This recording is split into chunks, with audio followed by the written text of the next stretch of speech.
Welcome to the Butts in the Seats podcast, episode number 126. Recording the morning after the Royal Rumble. Yes. How are you feeling?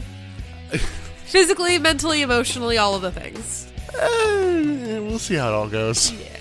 So for those of you that follow us on our socials, we actually did post our annual Royal Rumble drinking game. We have a lot of fun with it every year. We kind of upped it on the personal side. We added a whole other element to the game. Ended up having a little bit more to drink than we anticipated. But at the end of the night, it was a little rough for us. So we're on recovery mode today. And it doesn't help that we originally planned to record this later this week. But we had to shift that a little bit because we started watching Starrcade 94 for the Patreon. Yeah. And we got 3 matches in and went, this just kind of is boring. Do you remember when I had the whole crisis about ECW December to Dismember? Yeah. Yeah, that happened for Nick. That happened with Starrcade 94, where he was like, fuck, this is not going to be it. I don't know what to do. Yeah. So we had to pivot. So now we're talking about Nitro today. And as of right now, I don't know what we're going to have over on the Patreon. Yeah, we're going to figure it out, and you'll know as soon as we do. But like Emily said, we're talking about Nitro. We're talking about the August 21st, 2000 WWE Monday Nitro. Live from Wichita, Kansas. Wichita! Why'd you say it like that? I don't know. It kind of sounds right, though. It feels right. Ratings-wise, this show did a 2.6 to Raw's 6.2. See, the thing, it always gets me because for, current day TV ratings, a 2.6 is pretty fucking good. But then you say the 6.2 that is going on against it when it's different kind of times for different kinds of ratings, and it doesn't feel so good. Yeah, and again, it's not like there's streaming or oh yeah, we don't have these numbers. No. No, they're not even watching it later. No one's putting this on their DVR to record later. And Emily, unlike last week, because there was a pay-per-view before last week, we actually have a weather report where there's always thunder. Oh no. So on Thunder, Disco Inferno wanted above average Mike Sanders to join the Filthy Animals, but what a name. Yeah. What a choice of name. They don't want him, but then he still comes with them out to the ring and Disco keeps trying to insert him into the promo. Oh. And Sanders then turns on the Filthy Animals and joins the unnamed group at that point, but surprise, they're the Natural Born Thrillers. So Mike Sanders turns on his group immediately. He gets introduced and then turns? Technically he's been kind of around, but he turned on a group that rejected him, so isn't even turning on them? Well, that's confusing. Yeah. They didn't want him in there. Disco brought him out to the ring anyway, then he helped the Natural Born Thrillers. All right. Yeah. Disco should know a lot about a group not wanting him to be part of it. I know you meant the Wolfpack, but I think I just read that as his life. Oh. As Glenn Gilberty. I wasn't saying it personally, but David Flair tried to propose to Stacy, but was randomly cut off by the Misfits in Action, who beat him down. During his proposal? Yeah. It was, this is what you get for impregnating a woman? No, it was you were mean to Major Guns last week, so. Oh, Jesus. This got, presented like a fucking heel turn. This was a stone cold beatdown. What the fuck? And then Stace takes the ring out of his pocket when he's unconscious, is underwhelmed by it, but then just puts it on anyway. Damn, yeah. That's cold. So I guess they're engaged. I mean, happily, maybe, question mark? On the flip side of that, we have Daphne just keeps missing that Crowbar's into her. Oh. I'm just happy that Crowbar is getting some TV time. Because we haven't seen him on Nitro in a few weeks at least. Oh, I forgot to mention, during the Mike Sanders bit, the Filthy Animals came out to a new song. Oh my god. Did Conan come out to what appears to be a new theme? Yes. Stop. Tank Abbott is big dogging 3 count, and it's no, we have to go re-record your backing vocals because they sucked. So he's getting too big for his britches. Oh no, Tank Abbott? Notably, he still has the contract and big gold record, and he's holding it. Can we get that back? He's no. No. I know Tank Abbott's not long for this world, so there's at least that. We did get a match of the year contender of Mean Gene Okerlund versus Mark Madden. Oh my god. Wait, isn't this the second week in a row we've gotten this match? They did a tag match last week. Okay. So how did this match go? Mark Madden went for a Vader bomb, but Pamela Pumpkins ran out to save Gene and low-blowed Mark Madden. Yes! Gene pin Madden. Good. This was a terrible match, though. Pamela's my girl. We got a weird sit-down interview with Jarrett. They're doing more of these on Thunder of just all right, kill some time, sit-down interview at some other location. Okay. like this interview almost like wasn't in kayfabe. Interesting. Yeah. Say more. Like, it's just a very like regular sports talk kind of interview. Jarrett's not doing a character here. He's not, I'm the chosen one. It's just Jeffrey Jarrett. Is that his actual shoot name, is Jeff Jarrett? I would assume so. Because he also talks about, like, he's worried about the direction and quality of the roster in WCW. And Tony Schiavone's like, oh, you had a match of the year candidate at New Blood Rising. Did he? And Jarrett's like, not really. I don't think anything on that card was match of the year worthy. He's like, oh, it wasn't bad, but, like, that's not my best work. God, no. At least he's self-aware. There wasn't much to that interview, honestly. Vito actually gives some context for him and Reno. He calls it personal family business. So, who killed whose father? I got the vibe that they're, like, related somehow. Oh, maybe. It doesn't look like they're related, though. Kevin Nash did a segment with Booker T in which they, like, do a handshake, and he's like, hey, I'm not going to take you out tonight. Nash then takes him out. Oh, cool. Like, he kind of turns heel there as well. Well. So, which is doubled down on in this episode, but they don't really give that a lot of mention on this show. Yeah, that's true. Yeah, you would not really know that just based on context. But that's all for Thunder. Sounds like you had a really fun time with Thunder this week. Yeah. Oh, it's going to start getting worse, I know. And we'll... this isn't already bad? Well, they're at least, like, taping it on a different day, so the crowd knows they're going to Thunder. Yeah. They're about to start taping it after Nitro. Oh, so no one's going to still be there. Yeah. I was reading reports of, like, what's to come, and it's like, yep, it's like by the end of the main event, there was like 800 people in the building. I mean, yeah, would you still stay? Probably not. For a long, shitty show, and you're just going to watch the after show of the long, shitty show. That's just another long, shitty show. Well, we'll get into that a little bit in the backstage notes I have. I actually have a handful here. We're not going to get to the episode in a minute. WCW Saturday Night is just gone. Oh. They just canceled it. Quietly? Yep. Wow. It had been on for 29 years. Jeez. Yep. And that's crazy. No graphic, no like notice or anything. Apparently, it was gonna or had already become more of like a studio kind of show. I found out who was apparently being like primed to be the new host for it. Spice. Oh, that's a shame. That could have been her jumping off point. Vince Russo did an interview, says he has 60 weeks left on his contract, and then he's gonna leave wrestling forever. Sure he is.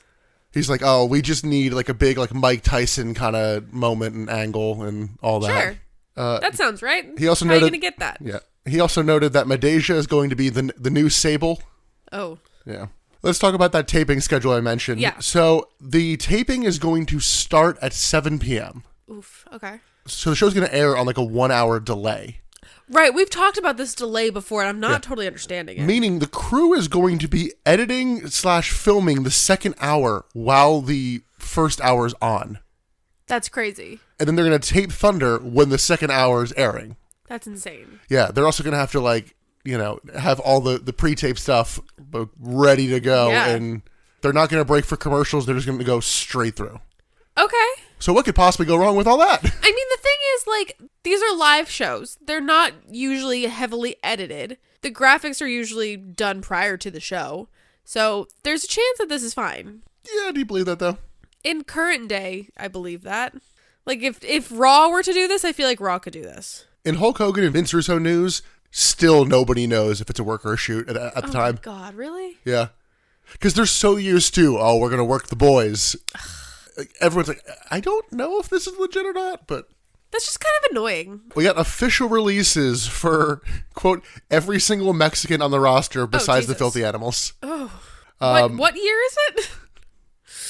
Yeah, so it's just the Filthy Animals are the only like Hispanic wrestlers still with the company. I mean, I don't think anyone's there were really probably done like much. 2 left other than them anyway, but still saying that out loud is like icky. I actually have a handful of other official releases. Alex Wright, who he comes back. So well, like Jim Duggan was on this list again, and I'm like, I know Jim Duggan comes back too. What the fuck? Kurt Hennig is actually officially gone now. He hadn't been doing anything for a while. Lenny Lane officially gone again after that weird pop up. Yeah, that random pop up was he with Kwee-Wee? No, he was in the crowd. Oh yes, he was in the crowd. Christopher Daniels has been released. This is one of those wrestlers, kind of like Scott Norton to me. He could be literally any person. He hasn't even actually appeared on television. I forgot that I'm like, oh yeah, I guess he has to get released because he wrestles under a mask in WWF in the upcoming like weeks. Okay. It's just like Christopher Daniels is one of those names that comes up as like wrestling fans talk about wrestlers. And everyone's like got an opinion on Christopher Daniels somehow. And they know him from something. I would not know Christopher Daniels in like a police lineup. I would not know this guy if he fell over me in the street. Like I have no fucking clue who Christopher Daniels is. But every wrestling fan seems to have an opinion about him. He's very good. Couldn't tell you. His WWF appearance it's such a niche moment in time of Edge and Christian weren't allowed to challenge for the tag titles anymore. So they went under mask and did the like Los Conquistadors gimmick.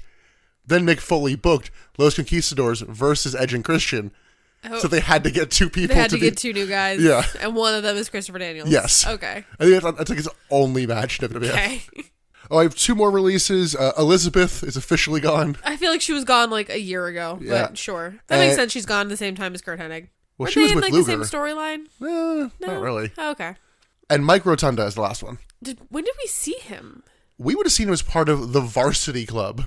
So not. Yeah, we would have seen him, I think literally maybe twice, because they did a weird angle with the Varsity Club, which, if you don't remember, was Rick Steiner, Mike Rotunda, and Kevin Sullivan. They teamed up with Jim Duggan to face the Revolution, and they turned on Jim Duggan in the match. Cool. And I think they might have wrestled the next night on Nitro. And then that was it. But that was also in the middle of Kevin Sullivan booking, so... Fun. Makes sense that he put him and his buds on. Oh, and someone who has not been released, but they're just going to ride out his contract and wait for it to expire, is Prince Iaukea. Oh, okay. Yeah, that makes sense. In other news, the USA Network is now looking at ECW going in their 11 p.m. to 1 a.m. time slot on Saturday nights. That feels like a good time for ECW. Apparently, Billy Kidman injured his larynx while being hanged. But yeah, no kidding. That tracks. Russo wants to do an angle with Mark Madden shoot fighting women. Oh, sure. It's meant to be like Andy Kaufman style, but this does not happen. Don't worry. Good. Thank God. Juventud Guerrera got offered a new lowball contract. He is going to be gone in October, but this is not the reason.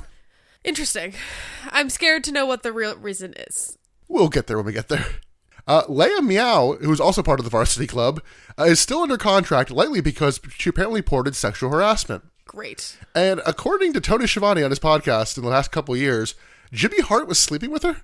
Oh, what? Yeah. Damn, okay, Jimmy. The sexual harassment is believed to be either him or Terry Taylor. Nobody really knows, but those are the two names that kind of got thrown out that I found. But yeah, I think it's a Honky Tonk Man shoot interview talking about Jimmy Hart. Like, well, he chased a few whores now. Oh, God. Interesting. Jimmy Hart's one of those things, one of those people that I'm like, you're asexual. You don't fuck. I don't know.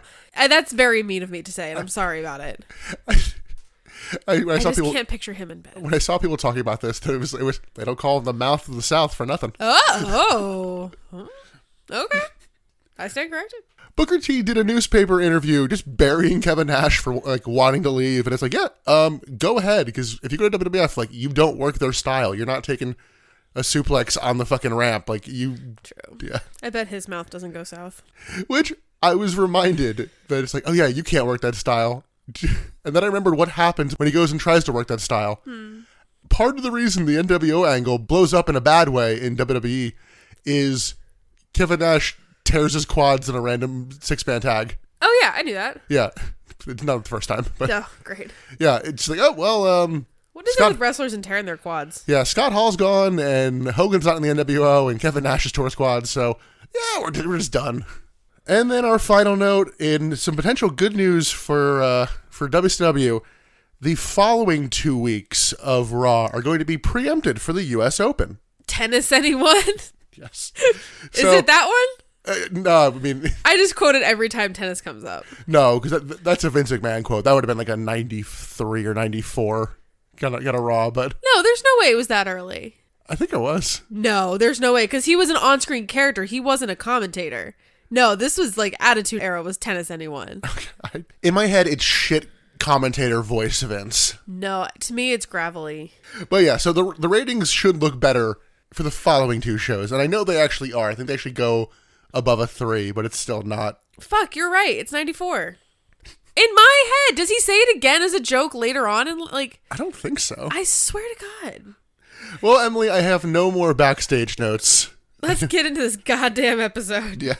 We start with a recap of last week's Nitro, and then backstage, Vince Russo is talking to Scott. He says just Scott a Yeah. lot in this segment of him on the phone, to the point where it's like, does he want you to believe he's talking to Scott Hall? I don't know. I Maybe. feel like, yeah.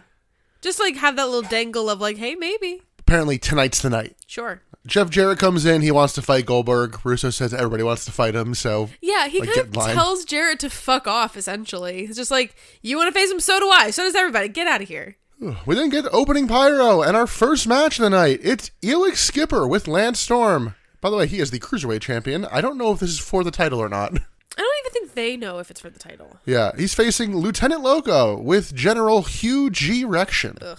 When Skipper comes out, commentary just keeps trying to poke holes in he played in the CFL, and I'm like, guys, it's your lore. Why the fuck are you trying to ruin Yeah, this? did he actually? No. Then why are we lying? Because it was, why is he Canadian? Because he's not Canadian, and... Shut up. Let it go. We get our sign of the night that sent you into just a fugue state for a little bit.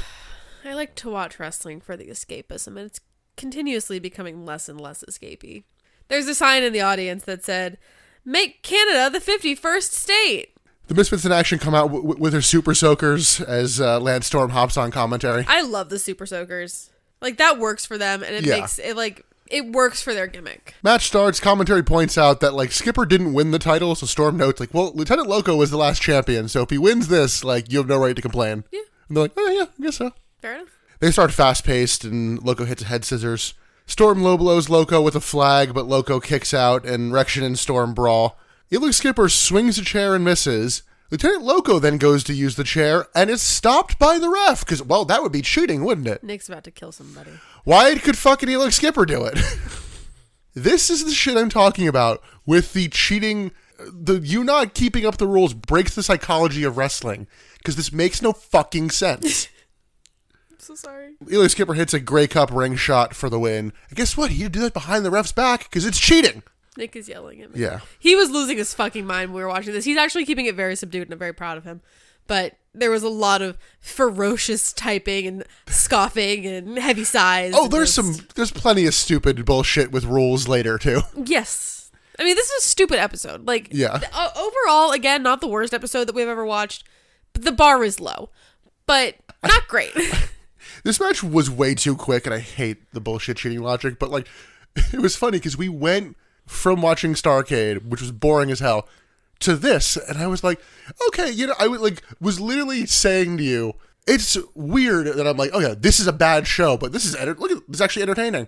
And then they did the bullshit, oh, you can swing a chair, but you can't, and I'm like, never mind. Just kidding. Fuck you. I mean, the match overall wasn't terrible. It was just way too quick. It was really, really quick, yeah. I mean, I had like 3 notes for it. Yeah, Like, it was very quick. But again, the quick pace, I'm not mad at. At least they're not just hugging and walking around the ring. we go backstage like 3 seconds after the win to see Goldberg is here, and Scott Steiner is ready for a trap. This is one of those times that we're actually thankful for a commercial break. We changed our Peacock package recently, so now we have to sit through commercials. We were a little afraid of how much that was going to affect our watching experience, but it's kind of nice to get the break to like actually type and get your stuff together. Yeah. Like, this is one of those where like, thank God there's a break. I gotta type. Yeah, and we've gotten rid of TNA Plus. Yeah. Oh, speaking of the ads, we got a weird thing of we got the 2025 WWE Slim Jim ad, and we came back from that ad to get a Randy Savage 2000 Slim Jim ad. Yeah, we love our Slim Jims in the WWE. There's a lot of Slim Jim advertisement. We also got an ad read for the Nitro trading card game, Yeah. which I think you found for like $10. I did. Yeah, I found it on a website called like Noble Night Games, and I can get it for like $10. I have no idea how long it'll take to get here, but it says it's in mint condition. I'm kind of tempted. All right, yeah, well, maybe we'll get it. Add to cart. We then get Vince Russo and security coming out to the ring. He starts by making some Wizard of Oz gay joke about the fans. I didn't really follow his logic here. I was not following this either, actually. I thought he was making a joke about the fact that he used to play a character named Oz. Well, he's not talking about Nash. I really wasn't paying attention to this then. He says he promised he wouldn't be back on TV, but every time he thinks he's out, they pull him back in. Motherfucker, you're writing the show. You are literally the one who controls this. Yeah, this line also broke you a little bit because you're like, God, somebody just watched a movie. Yeah, that'd be Godfather 3. I think we get another Godfather line later. Yeah, too. I think he just watched the Godfather trilogy. He's got a big problem named Goldberg, and Goldberg sneaks in the back of the ring and takes out the 4 security guards. He then kind of goes after Russo, and Russo then says if Goldberg hits him, he then breaches his contract. However, last week, he said, I can't fire you because Brad Siegel says you're too popular. Sure.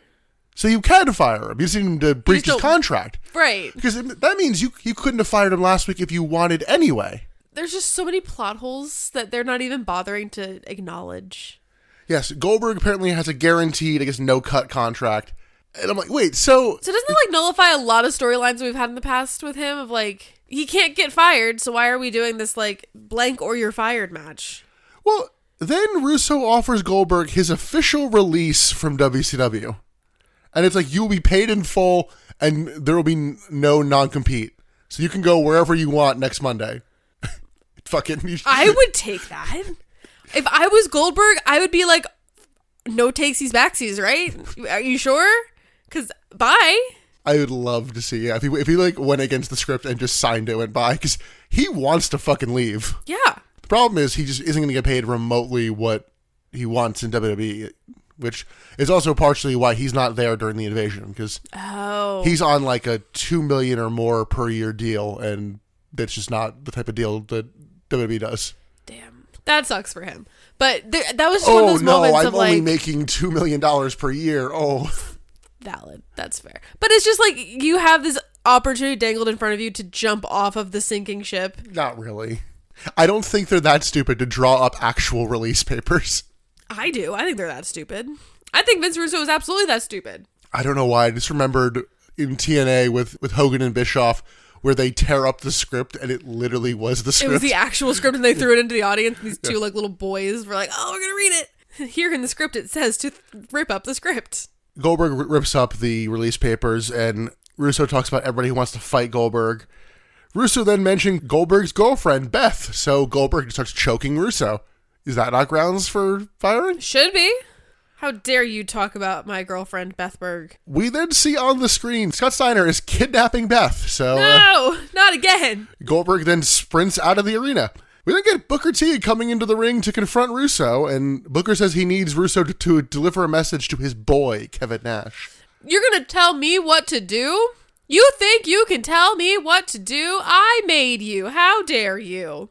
Yeah. So the message is that he's going to kick Nash's ass. Russo is upset about being told what to do, and he's like, I made Booker, and if I had it my way, you'd be at, like, the bottom because you're not that good. And I'm like, then why did you make him? Then... Also, let's talk about that Bash the Beach script. Yeah. He was just pushing Booker of, like, we don't need these old fucks. We have this new talent. We have Booker T in the back. Like, named him. But you're not actually that good. What the fuck? Well, Emily, see, he's having the fake fights as opposed to the real fights, so. Sure. Because remember, canonically, these are all fake fights because they're threatening real fights. Nothing makes sense. Literally nothing makes sense. And speaking of not making sense, Russo tells Booker to get the step in, so Booker kicks him and then hits a scissor kick. So I guess Booker's fired. No? If we're going by these stupid contract rules, then yeah. Yeah. The guy assaulted you and you just said he's not that good. Fire him. Yeah. Literally. Why would you keep him? He attacked you and the talent's not worth it, according to you. So we have we have a story for throughout the night. Yay. No matches, but honestly, Booker is kind of annoying in this whole episode. Yeah. His whole story this whole episode is sticking his nose in other people's business and making it his business. He like interferes in multiple matches moving on and has no place, has no reason to be there. Yeah. He's just like, hey, me too. Back from commercial, we briefly see the Nitro girls. I'm like, oh yeah, they're still here. Yeah, none that I recognize though. We see Goldberg hop on his hog to go find his girlfriend. His hog. Backstage, Vince Russo's upset with the newly branded Natural Born Thrillers. And you know they are because they have a very bland t-shirt. It says Natural Born Thrillers. But very clearly depicts what they are. You're not going to be confused with what their group's name is. Yeah, so he's like, all right, who wants a title shot? Chuck Palumbo goes, yeah, I do.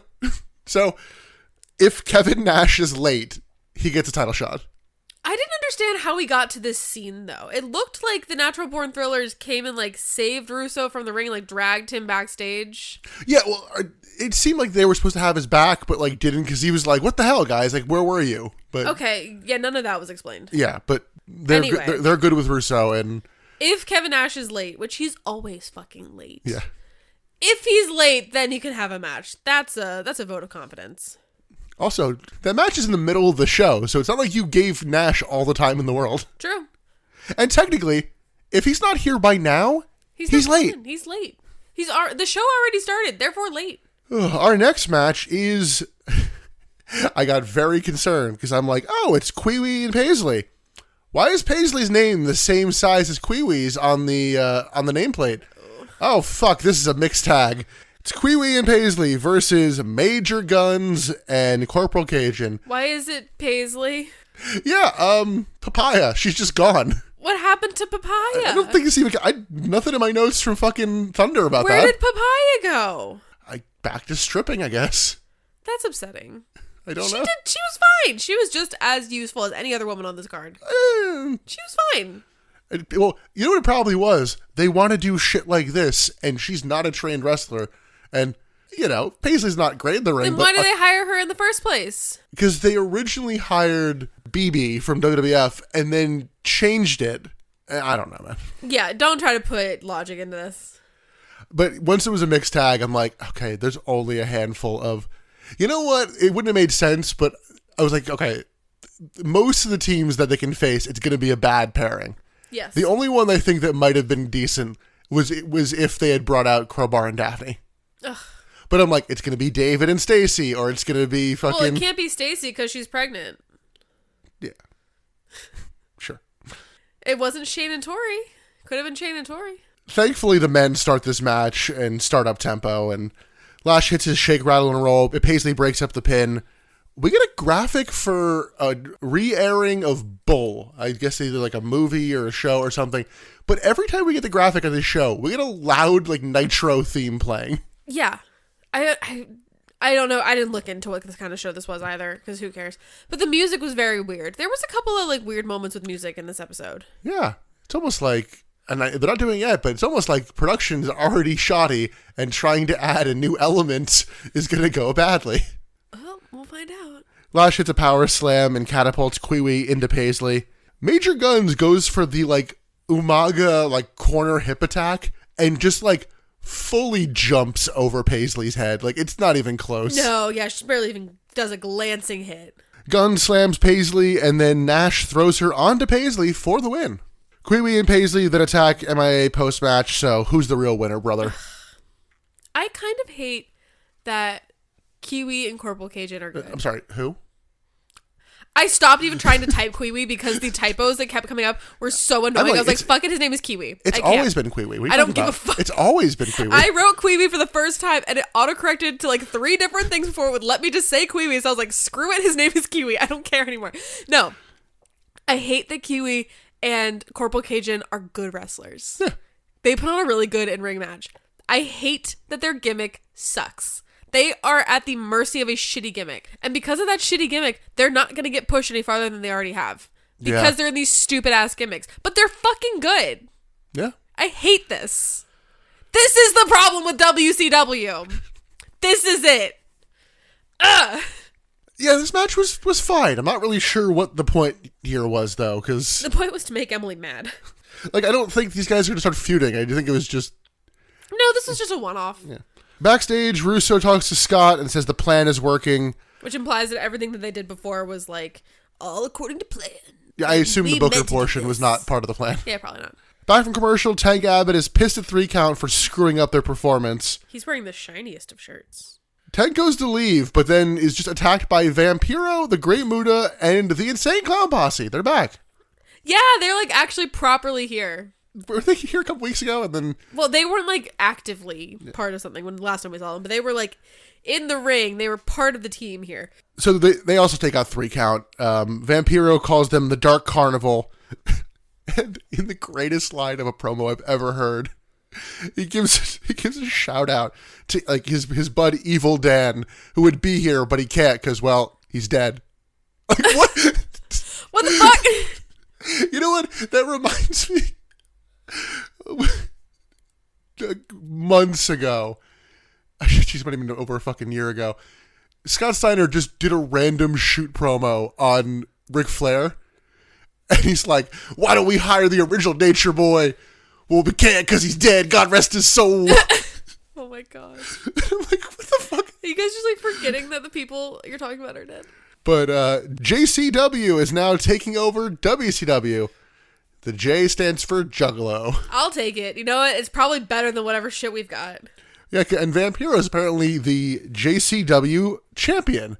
We know this because ICP takes over commentary and they tell us about their champion, Vampiro. I was going to say, we know this because he comes out with, it's just a fucking WWF Winged Eagle title with a red strap. Well, it is yes. literally not even remotely changed. I love it. But no, ICP... It's so cardy. It's the exact amount of cardy you think it is. It's perfect. ICP on commentary is absolutely perfect. It's very akin to when Crowbar was on commentary a while ago. When we were obsessing over that, this is very much that same style. Vampiro then cuts a promo hyping up the Juggalos and says Steve Borden's an actor playing Sting. Steve Borden, who plays the character of Sting. Like, shut up. You think you're so important. Tank then gets back in the ring, shit talks Vampiro, and challenges him for the JCW title. I did it right. I'm like, can anyone here cut a good promo? And I'm like, yeah, we get... ICP are the best talkers of anybody in this whole segment. They're the best. So we have that match later. I'm so excited. And we go from that promo to another promo. The Natural Born Thrillers come out to the ring, now with Mike Sanders. Above average Mike Sanders. Sanders he insults the crowd, says for the last 2 years, you've seen the top guys draw above average contracts with below average ratings. Sanders points out how they're all physically impressive, and he's definitely doing some rounding up, because apparently everyone in this group is like 6'5". Yeah, the shortest person here is 6'2", and they're all like 6'6", 6'7". No, they're not. Well, he also says that O'Hare and Stasiak are both 6'5". I'm looking at them. They're not the same height. No, there's definitely like a 2 or 3 inch difference between the two of them. Yeah, O'Hare is noticeably taller. Yeah. Sanders says they want more opportunity and says they'll impress children, men, and women. Like, sure. He's a fine promo. He's nothing special, but like he's probably the best promo of the group. Yeah, which, again, the bar is so fucking low. The Filthy Animals and Conan come out to what I'm pretty sure is a new theme. Hell yeah. The same one from Thunder, I think. But hell yeah, but you kind of just chuckled and looked at me as like, is this a new theme? It's like, oh my god. Well, the thing is, I always knew it was the same theme because we always got the that's the way we like it. And I'm like, okay, same theme. That's the way we like it. Conan just randomly shits on Tank Abbott's promos and says the Natural Born Thrillers never paid their dues. They don't got it like that. We got it like that. This brings into a match of the Natural Born Thrillers minus Sean Stasiak. He's on commentary because he is potentially hurt, but he's mostly fine. He's here. Yes, they are facing the team of the Disco Inferno, Rey Mysterio, and Juventud Guerrera. Yeah, we got Conan and Stasiak on commentary. They are awful. Oh my god. 5 people on commentary is too many people on commentary. We need 2 people on commentary, and that's plenty. Maybe 3 if you have like a guest. 5 is too many. O'Hare catches Hoovy for an inverted Falcon Arrow. Hoovy hits a wheelbarrow bulldog on Jindrak, and Ray hits a springboard leg drop. Scott Hudson asks Conan if the tag titles are at stake. After a long pause, Conan says, yeah, sure. What? Jindrak almost botches a swinging neck breaker from Disco. I'm like, that's easy to take, my man. No, not for them. Tony then receives word that this is, in fact, not a title match. One, it's like a 4-on-3 handicap match. So why does Conan want this to be a title match? Yeah, Conan's pissed this isn't a title match. I'm like, did you forget you're the champions? Right. Why do you want to have the potential to lose it? Sean O'Hare slips on the landing of his cool front flip and then hits a jawbreaker springboard clothesline combo with Jindrak. Disco hits a Russian leg sweep and Hoovy hits a springboard wheel kick. The Filthy Animals cheat for some reason for Hoovy to hit a top rope Frankensteiner. Don't really need to cheat. Just do whatever you want. Happening, it's fine. Ray gets crotched and then popped up into a power slam by O'Hare and a sit-out powerbomb. Ray uses quickness to get a hot tag to Hoovy, who takes out Mike Sanders. Hoovy and Disco hit Poetry in Motion and then a Bronco Buster from Ray. He hits one on O'Hare, and then Tigress comes in, hits a Bronco Buster on Mark Jindrak. Sure. Which they describe as a face full of stuff. And he says that like 6 times. Yes. A face full of stuff. A face full of stuff? Full of stuff. A face full of stuff. Why are we repeating it? We got it the first time, guys. Everything gets a bit wild with everyone taking somebody out, and Sanders wins with a Randy Orton-style backbreaker. I did not realize someone had done that before, but post-match, O'Haire barely hits a Shanton bomb on Tigress. He took care of her here. He definitely did. She's very tiny. But we were also talking about how green Jindrak and O'Haire are. Yeah. This feels like a very skilled maneuver to do for someone who's so green. Yes. Like I said, Sean O'Haire is good. Yeah, well... Especially because they put her in like the center of the fucking ring. Yeah. So he had to like fully get across. Yes. He had to make sure that he didn't even touch her. In-ring action of this was a well-executed mess. Is the best way I can describe it. Correct. Commentary was just distracting throughout. They really did ruin this whole thing. And they didn't even say anything funny or worth noting. They were all just talking over each other. I remember a while ago talking about how my biggest complaint about Hulk Hogan, Randy Savage, and Ric Flair is how none of them are willing to not have the last word. They all have to have the last word. That felt like what was happening here. Everyone was just talking over each other and nobody like was listening to each other, so they're all saying random stuff. Sean Stasiak started talking about the fact that he has like a pet monkey he has to get home to, and then Conan said he's like, oh, isn't that a gorilla? And then Sean Stasiak's like, you don't know anything about monkeys. I don't know. Nothing was happening on commentary that made any sense. That all did happen. That did happen. I'm not here. high. Like that happened. But they all just love, I say this so often, and it's so tired coming out of my mouth now. They all love hearing the sound of their own voice. And it's disgusting. Let's move on. We see Goldberg arriving at the hotel. Remember this. We really see him walk in the front door. Yes. We then get Pamela Pumpkins with Chuck Palumbo. Palumbo says she's looking at the future of the business and just nervously rushes through his promo. Yeah, he is not a talker.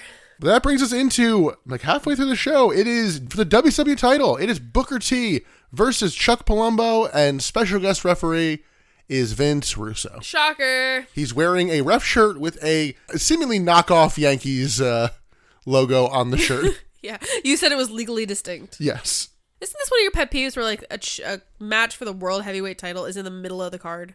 Yeah, I'm more annoyed with it when there's a reasonable chance the title might change hands. Valid. Actually, we'll get to that though. I'm waiting for it. I know that Booker doesn't have it forever. Booker dominates early with a back spin kick and a back elbow. Booker overcomes a counter, hits a suplex, and then hits a spine buster, but Vince Russo won't count. What? Who could have seen this coming? Like, when this happens, just leave the match. Right. Like, you're the champion. You can't lose title by countout, except when you'd probably just go, oh, if you lose, I'm going to strip you. But, like, yeah, have that be the thing. Like, don't put up with the bullshit. Yeah, I agree. I hate to advocate for taking your ball and going home, but this is probably a case for it. Yeah, I think it's just that, like, Booker is such a face that he won't give up. Yes, we'll also get that later, too. Yeah. Palumbo attacks Booker from behind and gets a quick count attempt. Palumbo hits a suplex. Then Booker vaults over to roll up for no count again. Palumbo hits a power slam. Booker kicks out of the quick count. Russo slaps Booker while in a rest hold, and Booker powers out. Hits a flying forearm and a back suplex. Booker then hits a flapjack and a spinneroonie. Follows that up with a Harlem sidekick, and Vince Russo ushers out the Natural Born Thrillers. They come out. Reno hits a crossroads on Booker. We get Big Vito coming out to make the save. You're missing, there was a line on commentary when Natural Born Thrillers came out, and they literally just interfered. They just inserted themselves into the match. On commentary, I can't remember which of the three says it, says, this is a no DQ match, I think. Mark Madden. Yeah, he's doing heel shenanigans to make it fine that 5 people are coming in. But it's heel justification. They weren't even like hiding from the referee though. This definitely was a disqualification. Russo's already a screwy ref, so I'm not claiming DQ here because this is no DQ. Sure. Yeah, Vito makes the save. Fuck yeah, Vito. Kevin Nash then comes out with a chair and hits Booker. Oh man, if he had gotten to the show 3 minutes earlier, he would have had this match apparently. Yeah. He had enough time to... He was late to the match, but he still had enough time to go into the back, get into his gear, lace up his boots, whatever, find a chair, assess what's happening on the match, and then be like, nah, I need to interfere. Well, to be fair, previous Nitro lore, remember we saw him arriving at the building and his gear was already in there, so... Oh, that's true. He just has gear in every arena across the U.S. They bring Kevin Nash's gear and all their trash. Yes, correct, of course. Nash hits Booker with a chair. Vito is accidentally distracting Russo because Russo then, like, goes over and sees, like, Chuck Palumbo has Booker pinned for, like, a good while. And then he goes over, quick count, and your new WCW champion, Chuck Palumbo. This actually got me for a second. We then get the cat coming out, and he says Russo and him have the same stroke. Neither one can overpower the other, but the match won't end like that. So you are overpowering him. Yeah. So you said the correct words, but you're still being like, doesn't matter, I still win. Yeah, he's like, Eric Bischoff made me commissioner, so we have the same stroke. You're just a writer. So it's different stroke then. It's definitely different stroke. Yeah, this didn't make any sense, but whatever. Booker T didn't lose the title, at least not yet. The cat then sends the Natural-Born Thrillers to the back and says that, yep, Booker's still the champion. Good guy Booker wants to continue the match. The cat agrees. The bell rings. The cat's like, I'm not fucking done yet. He sends Russo to commentary. Ernest the Cat Miller is now the ref. Match restarts. Booker hits a scissor kick and a spinneroonie. Harlem sidekick, bookend, pin. Russo gets up like he's going to interfere in the match and then just watches this happen. Yep. So, still your WCW champion, Booker T. For now. Yes. The only reason I knew that something was going to happen here because I'm like, I know Chuck Palumbo is not a world champion. I don't know at this point. I feel like everybody gets a chance. Admittedly, yeah, the bait and switch did work. Yeah, it did. It got me. Like I said, for a second, I was like, really? We're giving it to Chuck Palumbo? Okay, he'll have it for a day. What have you done, Chuck Palumbo? Well, that puts some, if he had won this, for sure, he could have gone back to Stephanie and be like, actually, I was WCW Heavyweight Champion, bitch. But overall, as a match, like, I can't decide if this made Booker look good or bad. I can't tell either. They're out of things to do with Booker. And clearly, Booker can feel it. Yeah, and Kevin Nash just, like, disappears. Yeah. Like, he doesn't get sent to the back by the cat. He's just gone. He just does one chair hit. It's like, yeah, that's enough for me. Goodbye. Let's move on. We cut to Goldberg running up some stairs and to his room. Remember like 10 minutes ago when we said he pulled up to the hotel? Yes, before that whole match. And I had gotten it twisted in my head too, where I'm like, oh, maybe he needs to go to the front desk. Maybe he needs to get a pass or something to be like in the hotel. No, it's his fucking room. Well, it's his fucking room, and he has the key. He doesn't need the key because he just knocks down the door. Oh my god! Just like throws his shoulder into it. You have a key. But swerve, there's no one in the room, and there's a note on the mirror saying they're at the building, and Goldberg throws the cuck chair at the mirror. Not the cuck chair. No, the note also says that Bethberg is safe for now. For now. For now. So all that just to go in a big circle. I don't get why, but sure. Because villains love to waste heroes' time. Let's go to our next match, and it's for the JCW, I guess, World Championship? I don't know. Sure. It's Vampiro with the Insane Clown Posse versus Tank Abbott. And the ICP immediately join commentary. And I guess I should say join. They take over commentary. Yeah, I got a little excited in their last segment, so I've already jumped the gun on this. But yeah, the ICP do take over commentary for the match. Yeah, we cut to them, and we just see Tony Schiavone looking fucking sour over on the side, just like... Yeah, they're just like looming over their shoulders. But ICP, they put the regular commentary team to shame. These guys are so good. Tank slams Vampiro sloppily, and they don't really clean it up from there. Tank kills the ref on a punch, so the ICP interfere and attack Tank. Do you want to hear all the names that ICP called Tank Abbott? Go ahead. They never called him Tank Abbott while they were on the mic. I only wrote down 4 of them, but they were like 17. There was Hank Sandwich, Pink Sandwedge, Eddie Rabbit, and Frank Rabid. And they just like off the tongue, like, oh yeah, that guy? Yeah. They were so good. So quick, so witty. Yeah, they weren't on this long enough was kind of the problem. No, they should have been the whole match. Tank takes out the ICP, and the commentary team goes back over to the desk. Yeah, even Tony's like, well, I guess we're back. I'm like, don't be. How about you don't? Great Muta then comes out and misses Tank. ICP and Muta stomp Tank, and that's it? Okay. Yeah, they just play the music, and they just walk off. 3 Count comes out to help Tank, but he doesn't want their help. But, okay, but like, yeah, what happened to the match of this? Yeah, the match just like dissolved. Like the ref got bumped and they're like, oh, yep, it's just over. Yeah. This was a very strange match. And I guess Tank Abbott and 3 Count are splitting up. There's dissension, I guess. I think next week is the last week of Tank Abbott. Oh, fingers crossed. You said that a couple weeks ago, and I think your timeline was wrong. This is Tank's last match, though. Okay. Yeah, I know him and the Demon are in for their final appearances next week. Yeah, I know in the past you've been like, we have like 1 week left of them. Whatever. Timelines are stupid. Yeah. I've stopped going by when their last matches because they keep having stupid bullshit after that. Right. Backstage, we see Scott Steiner dragging Beth to the arena. In Russo's office, Russo and Big Vito argue. Russo claims he's the reason Vito has a job. Yeah, and then, apparently they're friends. Back from New York, they're friends. I think, yeah, they're going from New York. They're friends in the Bronx. Emily learned all about New York City and the boroughs the other week. Why don't we just call them neighborhoods? Why do we call them boroughs? Because they're big. Big neighborhood. Because there's neighborhoods within the borough. Like, think about In the Heights. Yeah, it's all in Washington Heights. Yeah, that's a neighborhood in one of the boroughs. Oh, God, that's so fun. This is the only place in the country that uses the word borough. Like, you're just being self-important. Stop.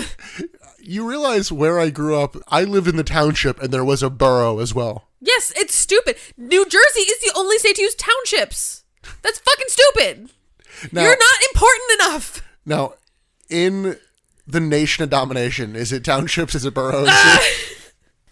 No one in the nation of domination asks the question, what exit do you live off of? No. They just ask, can you smell what the Rock's cooking? I'm going to kill you. I hate it here. I hate this country. Nothing makes sense, state to state.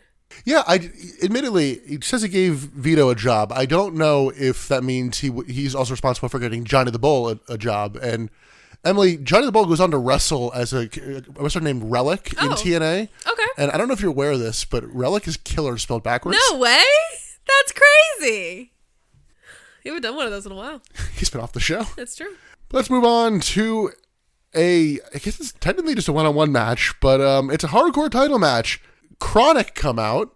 The nameplate just says Chronic, but it's only Brian Clark in this match. He's facing Norman Smiley. Brian Adams joins commentary, and I'm like, oh yeah, you're going to be great at this. Yay. We don't want this. We don't want this one. Norman brings the can of weapons out with him and hits kendo stick shots. Clark ducks a stick shot and smashes Norman with a stick. Clark stomps Norman in the corner and then kicks a trash can into Norman. Norman goes over and slaps Brian Adams on commentary. So in the ring, Adams gets in, hits a full Nelson slam on Norman. Why did he even slap him? Why did he go over there and do that? He's trying to lose the title, so I guess it's like, here, come. Does he just not want to do these matches anymore? Yeah, that's his whole thing right now. I wasn't following, honestly. Clark then hits a meltdown, and Adams signals for high times. Adams gets a table at ringside, slides it into Clark. The Harris boys then interfere, H-bomb Clark through the table, and they put Norman on top, so Norman retains the hardcore title. And he's pissed about it. Yeah. He, doesn't want to take the belt back. He's like, no! Just lay down. Yes. You need to try that once and have somebody do a move. Right. That's the only... You need to do that once, and then it's explained. Right. But you need to do it the once. Right. This was a predictable finish to a nothing match. Yep. This is a very forgettable match. To the point where, I wrote it down. I don't have that many notes on this. I actually forgot that the Nazis came through. I forgot that they interfered. Yeah. Yeah. They're just popping up everywhere. Aren't they? Aren't they just? Emily, it's not a Nazi tattoo they have. It's a Roman salute tattoo. I'm gonna kill you. The Cat and Miss Jones are backstage talking to Lance Storm. They actually explain Carlette's not there because of visa issues. But the Cat presents this as a gotcha. Yeah. As Carlette can't be your tag match because he doesn't have a visa. Boom, gotcha. Did the Cat sabotage the paperwork? Did the Cat call immigration and be like, nah, man? So he books a tag match for the U.S. title. It's going to be Lance Storm and a mystery partner versus Mike Awesome and General Hugh G. Rection. And whoever gets the pin is champion. This is so confusing. Which technically, I guess, changes to whoever... They have to pin Lance Storm to become champion. Okay. So, it's going to be messy. Yeah, it was very hard to follow while we were watching it. We'll get to it. We then see Scott Steiner yelling at Beth. And then we get Pamela. She's with Big Vito. No, this made me laugh, though. Steiner screaming at Beth Berg, just going, "You're just a pawn! I don't even want you!" I'm like, oh my God. Why are you screaming then? But Pamela's with Big Vito. Vito says Russo isn't a buddy of his anymore and cuts a very standard fiery babyface promo. We literally never knew that they were buddies before 10 minutes ago. Yeah. That doesn't matter. But the fact that he started this promo with the air punches, I don't know why that really made me giggle this time. He's just punching the air. He's airboxing or whatever. It just looks so silly. He says he has 2 words for Nash. The Staten Island Express is going to run over your face, you jerk. Yep, 2 words. But that brings us to Big Sexy versus Big Vito. Let's go. I do fear that Big Vito is going to carry this match. Nash sends Vito to the corner, hits knees and back elbows. Vito then hits a big kick and a suplex and hits a diving elbow for a 2 count. But then, like, Nash gets him in the corner immediately. Yeah. Like, we have that little glimmer of, like, oh, fuck yeah, Vito. But Kevin Nash just takes right back over and slows right back the fuck down. Well, before he does, he also hits, like, a diving headbutt, and then Vito gets him out. Yeah, they both get their titties out pretty quick. Vito hits punches in the corner. Nash hits a clothesline and a sidewalk slam. Chokes on to Vito, but Vito kicks out. So Nash hits a big boot, gets the titties out, hits a jackknife. Random music plays for a second. And then Nash wants a second powerbomb. So Booker T runs out and takes out Nash. Why the fuck is Booker T here? By the way, it should be said, they noted Kevin Nash won by DQ because outside interference. Oh. So yeah. So, okay. Like, I was kind of enjoying that before the random interference. I was too. Like, I hate to say this, but you needed to have Vito get killed for him to come out. Yeah. Like, for Booker to come out making sense. Because there wasn't a reason. He didn't go too far or anything. Like, Vito was still fully conscious and willing to fight. Yeah, like, Vito was having a fairly competitive match with Kevin Nash. And it's like, I'm going to do a second powerbomb. Whoa, that's too far. Whoa. It kind of, like, triggered my fight or flight, though.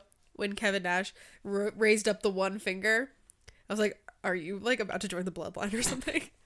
It's like, no, it's too early, sorry. It was kind of interesting to see Vito actually get some offense here. Like, they're actually kind of pushing him. Yeah, I'm glad he's getting a push. And then backstage, we see that Vito's refusing a doctor's help. He's just too tough. He's too tough. Big guy. That brings us to our main event match for the evening. It is Lance Storm and a mystery partner versus Mike Awesome and Hugh G. Rection.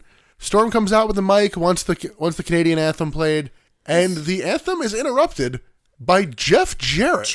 Chosen one. And they're like, oh, wow, you can become the champion if he pins Lance Storm.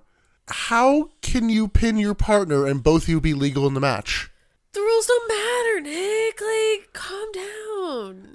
And then, I don't know what happened here, but the faces just run out to no music. This is weird. Just bolt down. And they get announced as MIA, which very much confuses me because it is Hugh G. Rection, like you said, and Mike Awesome. But I wrote down MIA because I'm like, okay, so this is like a tag match, I guess. I don't know why Jeff Jarrett's on Lance Storm's tag team, but whatever. Very confusing for a second. Yeah, especially because the Cat booked this. Yeah. So why are you giving Jarrett a title shot? Don't you hate Jarrett? It didn't make any sense why this was Jeff Jarrett. Rection works Storm over in the corner, hits a press slam, but gets distracted by Jarrett. Storm hits a drop kick, but then Jarrett breaks up the pin. Jarrett poses in the corner while Rection rolls up Storm and he almost loses. Stop calling him Rection. Call him Hugh. Rection clotheslines Jarrett to the floor and then misses a diving elbow. Fuck you. Awesome gets the tag as like Storm is getting Hugh G. Rection in the Maple Leaf.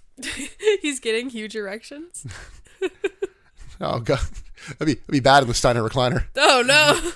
Awesome then hits a pop-up power bomb and brawls with Jarrett on the floor, which distracts the ref because Rection then hits, I forgot it's not called No Laughing Matter anymore because somebody calls it No Laughing Matter and they go, no, that's the Raging Climax. Yes. Which again is taken from the tagline for WrestleMania 15. Oh my god.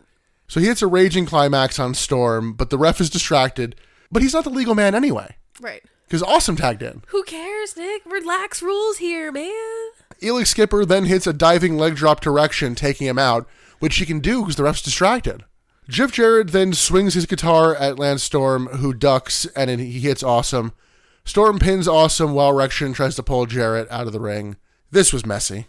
It was so messy. This would have made so much more sense if you just made it a tornado tag and didn't require... Because then... that also raises that, like, oh yeah, you could pin your partner. Yeah. Yeah, there's never a spot where it makes sense for him to even try to pin him because that's not how a tag match works. Right. Yeah, no, I agree. It was very, very stupid. Or just make it a fatal four-way. That too, yeah. Again, you guys are the one writing these shows. You're pigeonholing yourself. Yeah, and earlier in the show, we really did point the finger at Vince Russo, you're a writer. You're the writer, right? You wrote the show. So who fucked this up? Vince. Yeah, but he's fucking a lot of shit up. Yeah, well. That might have been our main event match, but we're not done yet because Tony Schiavone throws to backstage to Scott Steiner, who's about to make his entrance. And I'm like, you could have just waited 10 seconds. Like, really, there's no reason to cut to him back there for... Oh, God, yeah. no. So he drags Beth out to the ring, and he gets to the ring, and we just see Dave Penzer just hand him a mic. I'm like, do something! Sir, interfere! You're a bystander. Steiner says very few things can make him happy. I'm like, oh. And that's his freaks. Yeah. Only his freaks make him happy. I'm like, that's a sad life. I'm glad you have people that make you happy, but what about your brother? What about your, like, family? I forget who it is. It's somebody of minor note. I did not realize Medeja's married. Oh, really? Yeah. Oh, like during this? Yeah. Oh, shit. Anyway, Steiner says he's going to cross a line and calls Beth an ugly bitch. She's actually quite cute. Yeah. She's like girl next door cute. He tells Goldberg to come out. Goldberg, like, walks out to the ring? Yeah, his girlfriend is, like, being actively being kidnapped, and he's just like, I'm going to saunter. Well, he does this so Jeff Jarrett can sneak up behind him and hit him with a chair twice. Twice. Takes him 2 to get him down. Steiner and Jarrett stomp Goldberg until Booker T comes out. Of course he does. Kevin Nash then comes out, takes out Booker, Why? but Goldberg powers up until Rick Steiner comes out and hits Booker and Goldberg with a pipe. The heels then handcuff Booker and Goldberg's hands to the ropes in the corner, and Scott puts Beth in the Steiner recliner. The lightest Steiner recliner. As Tony Schiavone accurately points out, where is security? Great question. There is an innocent woman being attacked. They also tried to, like, justify why it was fine for Goldberg to attack Medeja. It's like, we've seen her do top rope moves. She can take it. They were being like, she's a performer with the WCW. We've seen her in the ring doing action. She can, like, go off the top rope and do moves. This poor woman, Beth, has never been inside the ring. She's not a performer. Valid. I'll take that. But that does not explain why it's okay for her to have been powerbombed through a table. That doesn't make it okay. Yeah. Yeah. Just because she's more capable of recovering from that doesn't make it okay that it happened. And it wasn't like she was actively interfering. Like, no. For all we know, she was minding her own damn business. She probably was. And then... Medeja's great. Yeah, so during this Steiner recliner, though, it shouldn't have made me laugh, but it did. Goldberg tries to, like, charge at Scott Steiner, but because he's handcuffed, he just, like, takes a bump instead. Yeah. He just falls flat on his ass. Oh. Beth passes out, so Steiner beats down Goldberg in the corner, and we go off the air as the beatdown continues. Classic. Man, it's a bad time to be a woman in WCW. Sure is. That is correct. Yeah, this is just kind of a downer. And I mean, yeah. I mean, it's not a good time to be a woman in wrestling in this era. Like, the women just keep getting kidnapped or powerbombed or, you know, disrespected, put on your knees and bark like a dog. Like, that's not a good time to be a woman. To be fair, that hasn't happened yet. That doesn't make it better. I'm just saying, it hasn't happened yet. It just means the time is longer than it is now. It just keeps going. It doesn't get better anytime soon. Yeah, it's like February, I want to say. Yeah, it doesn't get better. But that's it for this Nitro. Thoughts on the show as a whole? Not as bad. Again, it's very similar to last week where it's like, this wasn't the worst. Emily, you gave last week the whole show as worst bit. Did I? Yeah. Weren't we watching that and we're like, this isn't that bad? Yeah, and then we talked about it. We talked about it and it was, okay. Damn, okay, shit. Better than last week then. Yeah. I enjoyed this more than last week. Wow, fuck. Yeah, just everything on this show just feels like it doesn't quite stick the landing, but it doesn't feel like it falls flat on its face. No, correct. Yeah, I think that's it the best way to all just describe kind of like it. stumbles. Yeah, I mean, there was some stuff in here that was like fine. A face full of stuff? A face full of stuff. It was fine. There was nothing that was like outright egregious, which is, you know, different. Yeah, but unfortunately, because nothing sticks to landing, it really is going to be difficult for our next segment of best bit, worst bit, and MVP. Emily, what the hell did you come up with for best bit? Actually, never mind, I know. You know exactly what it. Don't even say what the hell did you come up with. It's ICP on commentary. I was obsessed with them. I think they did a fantastic job. Anytime we can get Mark Madden and Scott Hudson and Tony off of commentary, it's a good day for me. Yeah, I think I'll join you in that. Hell yeah. I think everything else is just a little tainted. Yeah. Emily, what'd you pick for worst bit? I guess just like the kidnapping again as a whole. Like we're bringing another kidnapping It's angle so in right now, though. Yeah, kidnapping is so on trend. Yeah, kidnapping of Beth. That felt unnecessary. What'd you choose?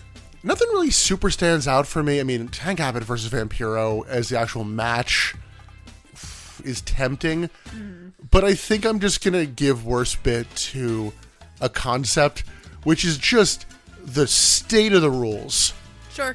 Just, it kills psychology in every fucking match. I mean, yeah. It pissed you off. That's plenty enough. But you're right. It does affect the psychology. Yeah. Part of the reason then the tank match is so bad is that it just ends. And, like, that's fine. So, like, what are the rules right now? There are no rules. The rules are so chill, man. The rules are so lax. Why do you need them written down? You need to calm down. And Emily, who is your MVP? ICP. Oh, really? Yeah. Come on. They made me laugh. They made me happy. I think they did a really good job at, like, changing the tone of the show and, like, making names for themselves, making Vampiro seem a little bit more important. I think they alone can revitalize this dark carnival bullshit that's going on. I thought we were going to be simpatico here because I'm going with Big Vito. Ugh. I feel like I've been giving it to Big Vito. He's doing great. He's doing fantastic. I love Big Vito. Big Vito will always be the MVP in my heart. He is, like, always there, but I need to pick somebody else sometimes, you know? And it'll never be Scott Steiner. But that's going to do it for this episode of the Butts in the Seats podcast. Next up is just the next Nitro. The next Nitro. We're still plugging away at TNA over on the Patreon. If you want to follow us on Patreon, it's just patreon.com/buttsintheseats. $5 a month gets you about 30 or so bonus episodes at this point. We just keep trucking them out. And we've got some other stuff coming up as we wind down on the TNA storyline. Yep, my birthday pick will have come out 2 days before this. So that's true, yeah. You may already know what that is, and I don't right now. Yeah, as of recording, we do not know.